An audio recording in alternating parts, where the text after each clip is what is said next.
Hey guys, it's Jake from Saints TV.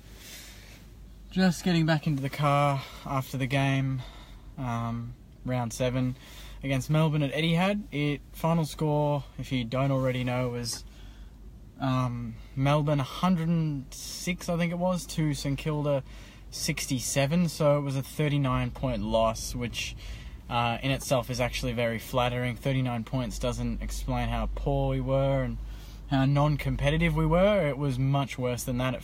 To me, it's one of the harder losses to take, just because it's a team that we've been compared to for so long, that Melbourne and St Kilda are going to be the next two powerhouses. And it's a game that I thought the players would genuinely actually get up for. And I know we've had a few tough games against Geelong, GWS, Adelaide. North was a surprise that we didn't win that.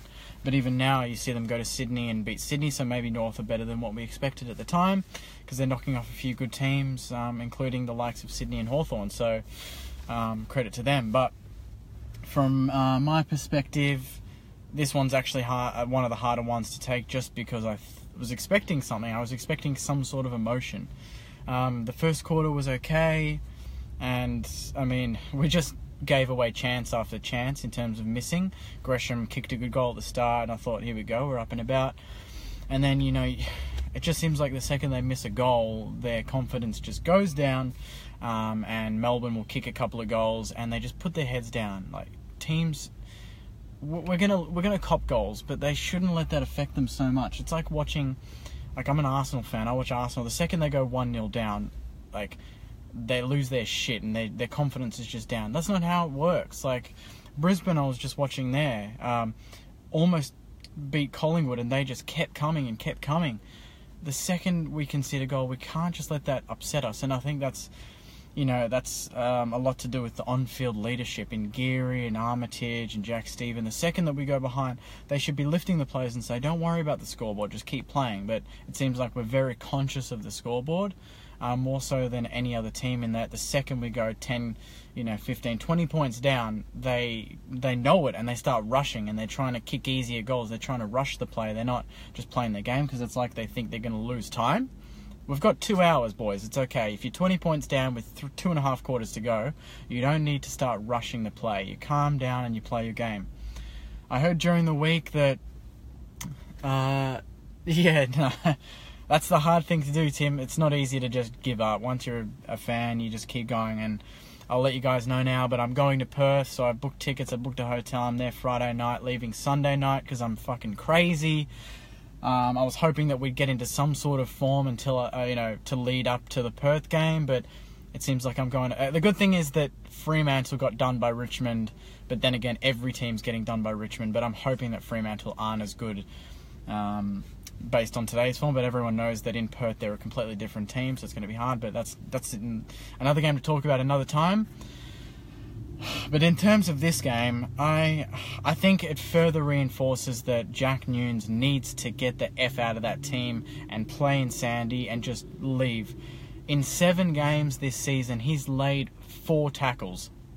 4 tackles, guys, in 7 games. That's 14 hours of football, and he's laid 4 tackles. For a guy that's played around half-back and in the midfield, that is fucking not good enough. You are supposed to lay 4 tackles a game. 4 to 10 tackles a game. Lenny Hayes laid tackles like it was fun. He laid more tackles than he got disposals.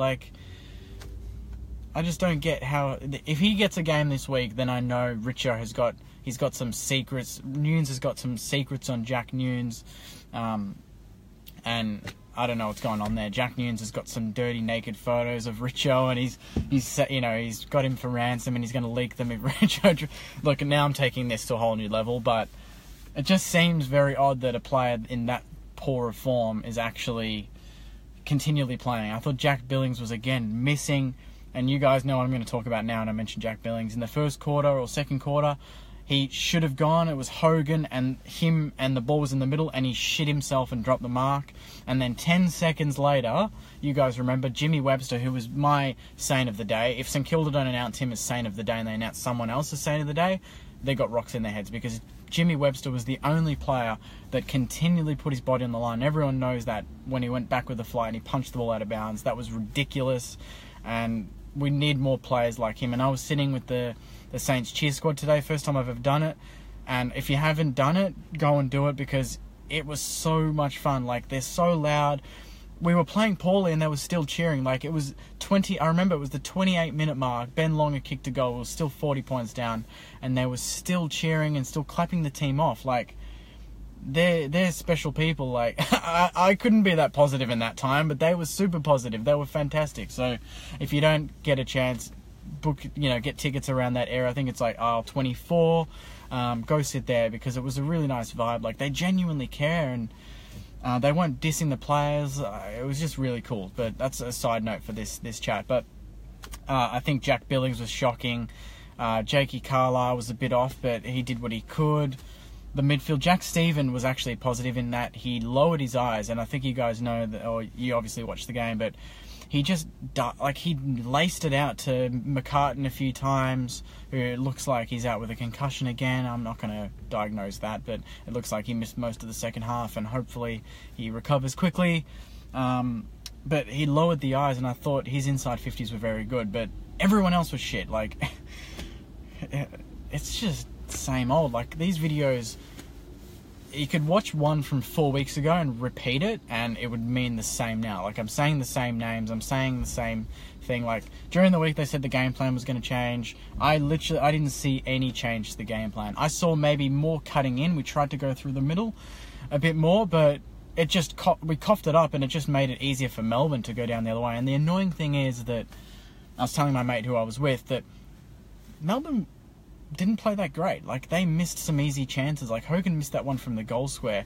They missed easy chances, and they didn't play their best, but it doesn't take a team's best to beat the St Kilda Football Club right now. It takes, and I told him this too, it takes them a 20-minute gap where they kick 4 or 5 goals to 1 or 2 or none. In that case, it was our second quarter, I think, where it was like a couple of points of difference, and then they went bang, bang, bang, and that was it. And that's what they held. That was the margin for the rest of the game until it blew out to about 40, 50 points.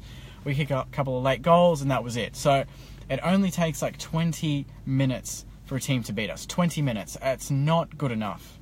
I'm just going to go through some of these comments because I don't want to neglect you guys. You always comment, and I think the post-game post that I did about the scores is like 130 comments already. So you guys are awesome, mate. And you actually have really good points on what's going on. Let's go through. You're crazy. Yes, I'm crazy. Sorry about the hand. I'm scrolling through the comments. Nunes and Billings. Billings needs to be dropped. You might have something on Nunes. I think so. I only saw the second half, but one thing I noticed was our forwards kept falling over. I said the same thing. I don't get how our forwards just kept falling over when they're playing under the roof. You know, they should be wearing good studs. I don't understand that. There's no hunger for a win. It seems like that. And my mate seemed like he mentioned again a very good point, and I keep referencing what we spoke about with him, but they're not playing for Richo. It doesn't seem like they're buying into any sort of game plan. I feel like that's when a change needs to be made, is the second the players and the change room doesn't believe in what the coaches are coaching, then there must be some changes. And I saw you guys commenting on who the assistant coaches are under Richo, and a lot of them have been there since 2011. A lot of that team from under Scott Waters has actually stayed through to the Richo era, and I feel like there should be some change there. Like, we got rid of Scott Waters and we got Richo in, but we didn't change any of the team under Scott Waters. They're now under Richo, which is like Kingsley and Lindsay Gilby. There's a bunch of them. Simon McPhee. All these guys were under Waters, so maybe there's some sort of correlation with why Waters got sacked and how poor we were playing, and then now with Richo and these assistants, maybe he needs to clean house. Maybe it's not all Richo. Let's keep going. They've announced Jimmy, which is good. Billings gets dropped for mine, I think so. Billings, Gresham, Jack Nunes. I thought Nunes... Everyone said Gresham played well. I didn't think he played well. Ben Long looked in the wrong position. I thought he was okay. It's good to hear from someone able to see areas of the field the camera doesn't. Yeah, like, that's why I like to go to these games and not watch them on TVs. I like to see the whole ground and analyse the whole ground. Backs are always under the pump. 100%. I feel like we can't criticise our defence this season because our midfield and partly our forward line, they're not getting back and they're not supporting. The amount of goals, like, Petrarca's not a fast player, but that goal where they just kicked it into the forward line and he just ran into an open goal was a joke. And that seems to happen a lot against us. If we could kick straight, get ahead and get the confidence up, it may be a different result. Definitely, there's so many games this season where we've had, a spell of 5 to 10 minutes in the first quarter where we've played really well, but we haven't put it on the scoreboard, and it's just been, 1 goal 5, 1 goal 6, compared to if you kick 5 goals, 1 in the first quarter like Melbourne did, compared to our 2 goals 5. We had more scoring shots, but we were down at halftime. It makes a huge difference to your confidence. Do you think it's time for Battle to come in? I think that's a very good question. Who was that? Someone. It kept changing. I can't read it. But I think so. If McCartan doesn't get up and Marshall wasn't great, I think Battle could definitely be in. Also, do you guys think that even though Freeman's had his hamstring injuries and he played for Sandy, and it's his first game back in ages, is it worth giving him a game, or do you think they're going to leave it for the week after? Because we play Collingwood, and that's his old team. So do we wait for that for the drama, or is it just go for the win and bring your best players in? Because he was best on ground, I thought, for Sandy. Should we sack Richo? I don't know. If you sack Richo, you have to pay him $2 million, and we're already in enough debt as it is. And I was telling my mate that, would you rather get rid of Richo now and spend all that money on him and pay him out, or would you keep Richo and use that money that you would spend on paying him out to bring in a free agent? It's a tough one, so it's between a rock and a hard place at this moment. Got ticks. The Medallion Club left at 3/4 time. From there you could see everything going on in front, behind the ball. Yeah, there's no structure at the moment. McCartan might be gone. Melbourne supporters behind us were laughing when we marked for a set shot, knowing it's a 20. Yeah, it's ridiculous. We were I was almost directly behind that Marshall shot in the last quarter, and he missed. That was the same spot that Hogan missed that snap. So I don't understand how paid footballers that train all week miss those shots. And I'm not being arrogant when I say I will kick that 9 times out of 10. I'll kick that 10 times out of 10. I don't understand. I mean, their pressure environment is a different thing. You're tired legs, but you're freaking 5-10 meters outside the freaking goal. You kick those. What free agent would you want to come now? Anyways, well, there's a couple. There's Sloan, there's Ollie Wines.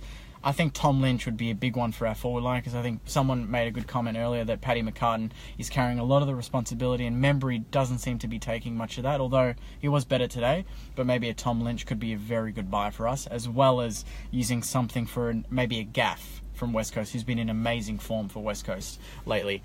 Do you see how they manage not just Melbourne, but all teams get a free play in such a vulnerable position, free in their forward line? Is it a defence or a midfield problem?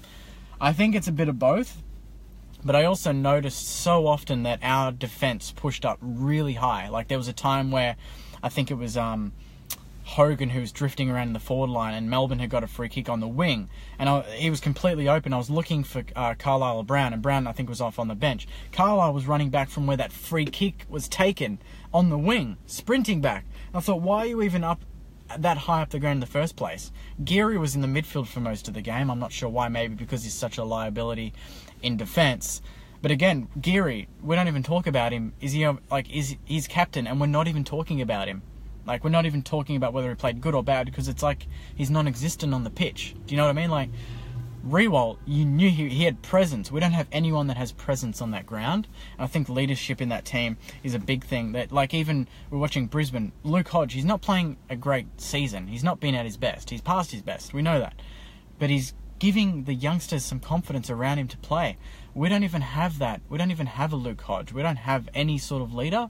And I think that's really hurting us right now. Especially when the tide turns. It doesn't look like a Geary's, trying to calm the team down and controlling the feeling on the ground.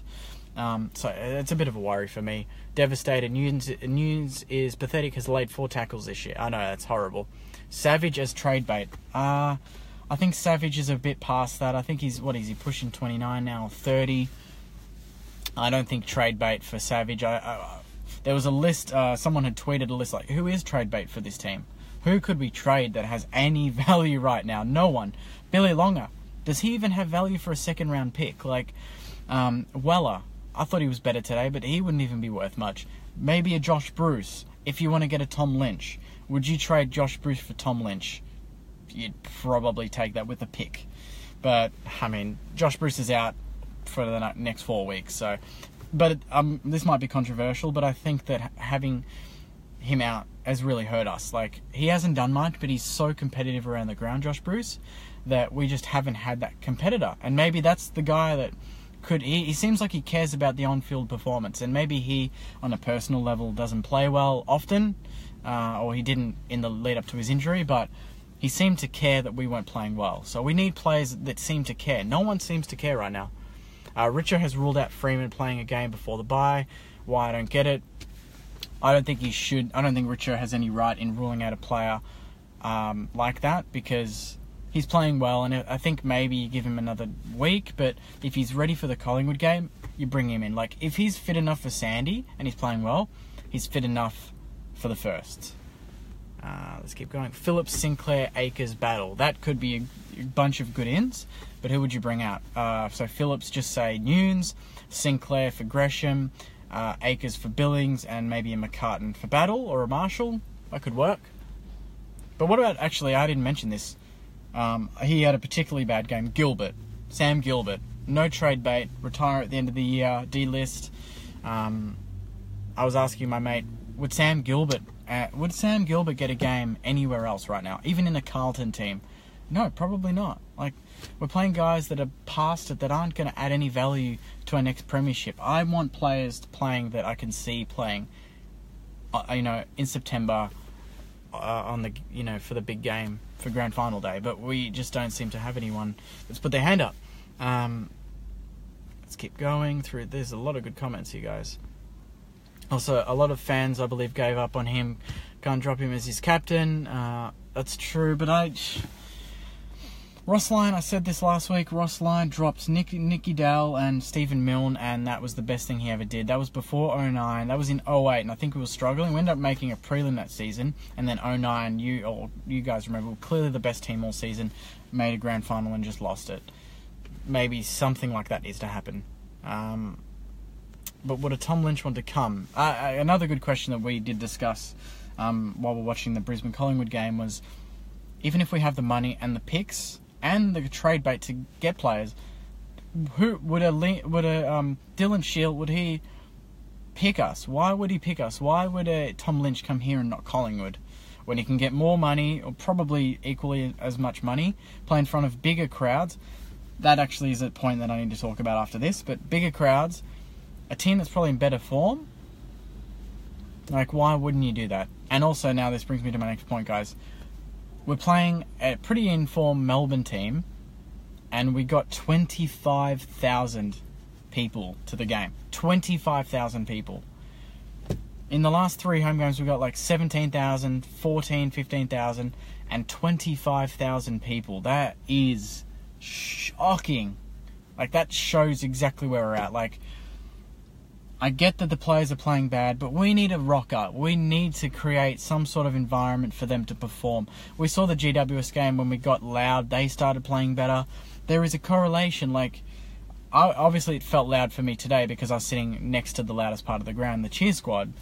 And good on those guys, but we need more people at the grounds. Like, I don't want to be like the North Melbourne of 2 years ago where they're getting 10, 15,000 to games. And, like, we've got a couple of Friday nights later in I think the hilarious thing is that everyone thinks, there's a lot of media people that said, where are St Kilda going to get their next win at? And they're thinking they could realistically not get a win until they play Carlton in round 17. That's a Friday night game. Could you imagine if we're going into that game 1 win, 1 draw, and like 14 losses or something, and Carlton is 0-16, and that's a Friday night game? Have they ever had that sort of... Would the AFL actually consider just changing that and putting, a potential top 4 clash there and putting us to a Sunday afternoon? Because I think that's what we deserve right now. We do not deserve Friday night football. Last year we were inconsistent, but you guys know, when we were on, we played some fucking scintillating, exciting football. Right now, we're not playing any kind of football resembling that. I could take losses last year because I knew in patches we'd take the game on, we tried to kick goals, we tried to play the game on our terms. We don't have that anymore. And I keep getting people telling me, well, we've got a new defensive coach in, we're changing tactics. Why the fuck do we change tactics? We were doing well. We were borderline top 8 last year and the year before, playing a certain way. We just needed A-graders. We don't need to change the game plan. We just needed better players. And now we've changed the game plan without getting better players. So now the already average players are trying to learn something new. That's a recipe for disaster. Don't you think? Like, is that just me, or that just doesn't seem like a smart move? And I'm not a coach, and I'm not getting paid big money to be a coach. Maybe I should be a coach. I watch enough football as it is with, and I play football, so I know my stuff, but it's just very frustrating, guys. And I think I've covered everything. I'm not much else to say, really. Let's go through some more. Most of our players are mentally weak. Very true, Roy. Confidence is down. We're a confidence team, and we don't have any confidence right now, which means no results. And I've always said, during the week, do they not watch replays of how they can play? Like, show Jack Billings the game last year against, who was it? Against Carlton, where he had 30 and kicked 5 straight. His best game he's ever played. Have a one-on-one with him. Show him that. Show him how to play. Like, football is a personal thing. Like, it's a personal game in that your confidence just wavers depending on how well you think you're going. Why don't you sit some key players down to watch highlights? I'm sure they do. Like, they watch highlights of their game that they've just played. Show them highlights of their best game they've ever played. Give them some sort of confidence, because the more we talk about these games and how they're playing now, the worse it's going to get. We need to, and it's not living in the past like some people comment on my channel and say it's living in the past. Stop talking about games from 2 years ago. But that's the same player 2 years ago was amazing and he played well, and now 2 years later he's not. So there's somewhere there that there can be a trigger. So it's up to the coaches, but are they good enough? Are the coaches good enough to do this? Exactly. Play our game. We flood back all the time and too worried about stopping other teams. Yes. We're too reactionary. We are too worried about our opponent. We're giving them too much respect. We're too worried about conceding goals and not kicking goals. Fuck that. Just take the game on. I would rather lose games by 10 goals if we're kicking 15 goals a week than losing by 4 goals when we kick 7 or 8 goals a week. What did we score today? 10 goals? 9 goals? It's not good enough. Actually, fun fact, which I posted in one of my statuses earlier today, which I read, was that after 7 weeks, St Kilda has kicked 61 goals in total. That is our lowest tally since 1960, when after 7 weeks we scored 55 goals. Now, is that just ridiculous that we cannot score goals, and it's our lowest tally after round 7 for 58 years or whatever? I don't know, my math's off, but that says a lot, doesn't it, guys? Like, we just don't know how to kick goals. Time to give some other a go, like Goddard. Yes, Hugh Goddard. Get hard at the ball. I know, it starts at the basics. We don't need to talk about complicated game plans. Like they were saying that they interviewed Radicalea from Geelong after Friday night, and he played fantastically, and Geelong were great against an undermanned GWS, but they asked him, like, what does Scott want from you, the coach? What does he want from everybody? He's like, he just wants me to either mark the ball or bring it to ground. And everything else, that's it. He's happy with me if I do that. I think Richo is the opposite, and I think he overcomplicates his game plan so much that the players don't know what to do. I reckon if he sat every player down and said, you just need to punch the ball and smother it, you just need to tackle blokes non-stop like a maniac, I want you to crumb everything like a Ben Long, I want you to crumb everything that Paddy goes for. Jack Stephen, I want you to be the speed in the team on the outside. Armitage, I want you to be the in and under bloke, same with Seb Ross. Jake Carl, I want you to mark 10 plus every week. Like, give them certain goals. Don't just tell them, switch here, do that, handball, run. Like, it's too complicated. Just give them their own individual goals that match the rest of the team's strategy, and you might get something. But I'm just going to leave it there. I still need to drive home. I'm at Etihad. Just had dinner, and now I'm going to head home. But keep these comments coming, guys. Once I get home, I'll start answering some of them. And I'll get back to you then. I'd love to hear your thoughts, and just keep sharing your thoughts. This is a community, so it's not just about me sharing my thoughts. Actually, funny thing I would like to mention is that I was getting a drink before the game, and a guy came up to me and said, Mr. Saints TV or whatever. I'm like, actually have someone in public who's actually come up to me and mentioned me and noticed me, so that's kind of cool. Like, I'm F-grade famous, not really famous at all, but someone actually recognized me and came up to me, so that was kind of funny. But I'll leave it there, guys. Thanks very much for watching. I hope you like these live reviews. I'm going to Perth Friday night, so I'll do, obviously, my preview before I fly out, and then I'll do my review post-game Saturday night, probably in the hotel, or maybe at Optus Stadium. I can't wait to go to Perth and actually see the stadium. That's mainly why I'm going. I haven't really been to Perth since I was like 2, and the stadium looks great, and I think it's a winnable game, but fuck, they make it tough. Anyway, guys, I'll see you soon. Thanks again for watching. Catch ya.